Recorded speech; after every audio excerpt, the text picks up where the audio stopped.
Ed and Lorraine Warren met her in 1971. That doll is haunted and evil. We have a case made for her so that nobody could touch her. Welcome, ghouls and creeps, to another episode on Grade A Horror, where we will be talking about Annabelle, the true story behind Annabelle, the facts. But before we get into all the scary stuff, let's talk about Trick or Treat Studios' 1-to-1 scaled replica doll from the movie Conjuring. You ready? So let's take a closer look at Trick or Treat Studios' 1-to-1 scale Annabelle doll from the Conjuring. What I love the most about this doll, look how cool the detail is on the doll. They did a great job trying to replicate it as much as possible from the movie The Conjuring, where she first made her appearance.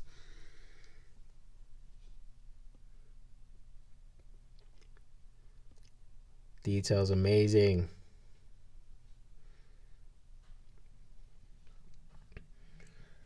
I mean, look at the hair. It's dope. Got some nice bangs there. The braids look really good.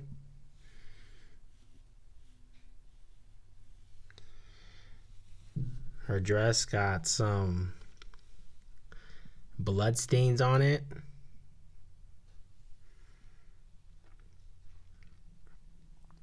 Her little parchment paper that she writes "Miss Me."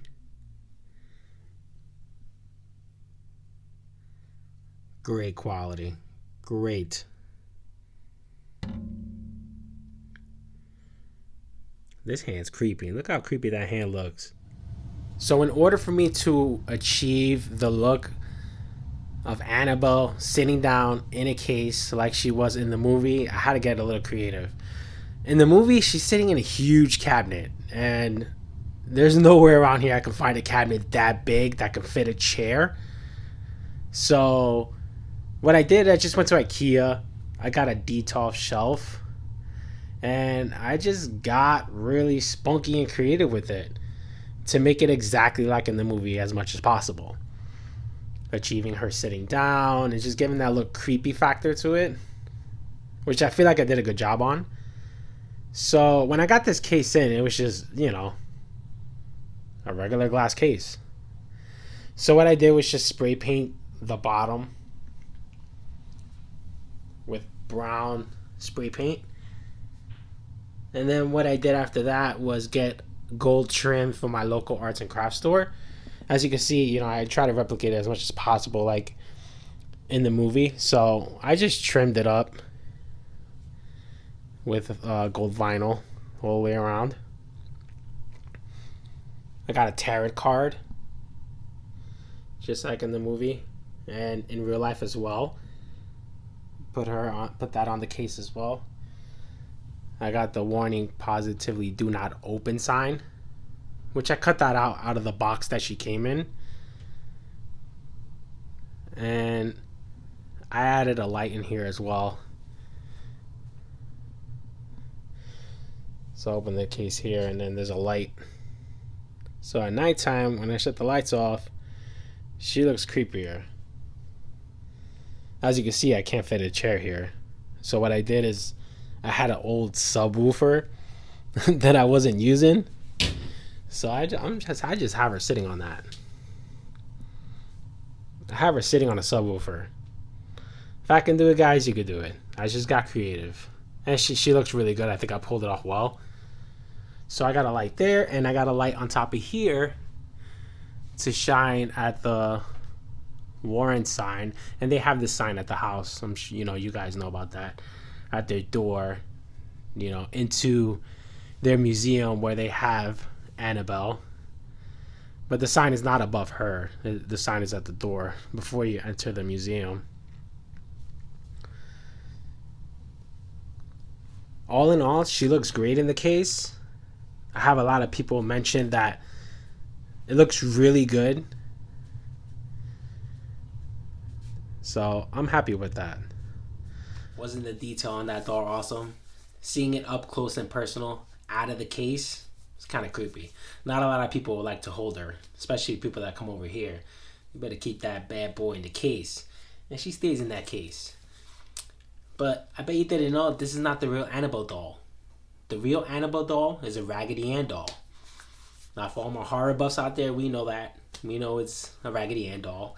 And to me, a Raggedy Ann doll is not so scary. It's not really all that scary to me. But I'm pretty sure it was scary to the person who acquired the Raggedy Ann doll back in the early 70s. So, a nurse was gifted the Raggedy Ann doll.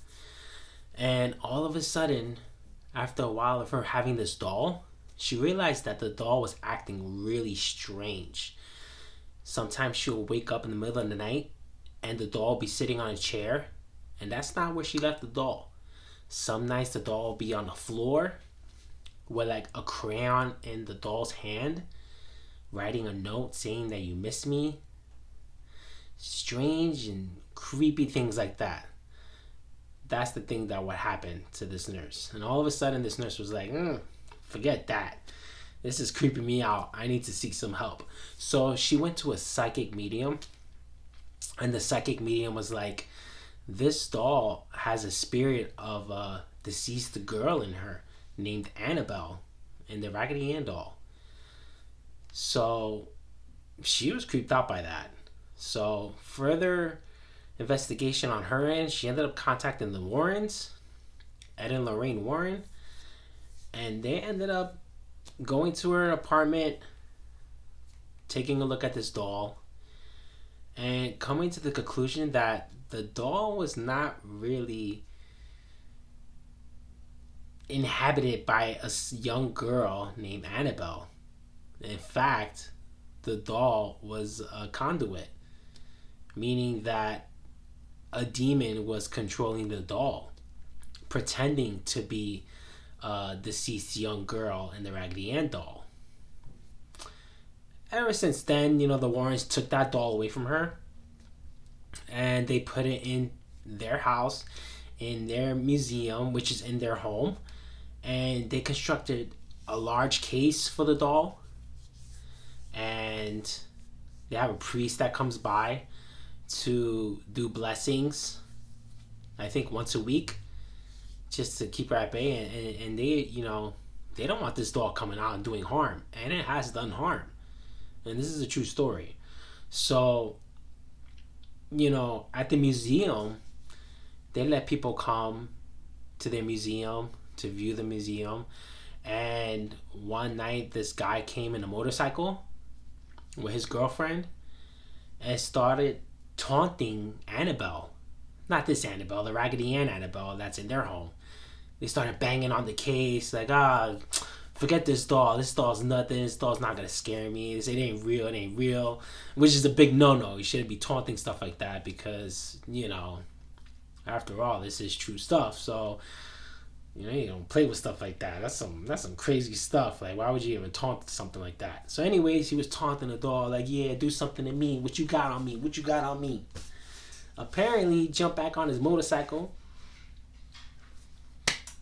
drove down the highway, and got into a really, really bad accident the night that he left the museum. Creepy. Yeah. To this day, Annabelle is still in the museum.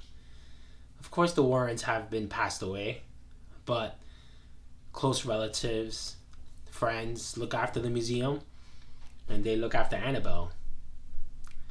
She's still there. Thank you guys for tuning in to this week's episode on Grade A Horror, where we take a close look at Annabelle.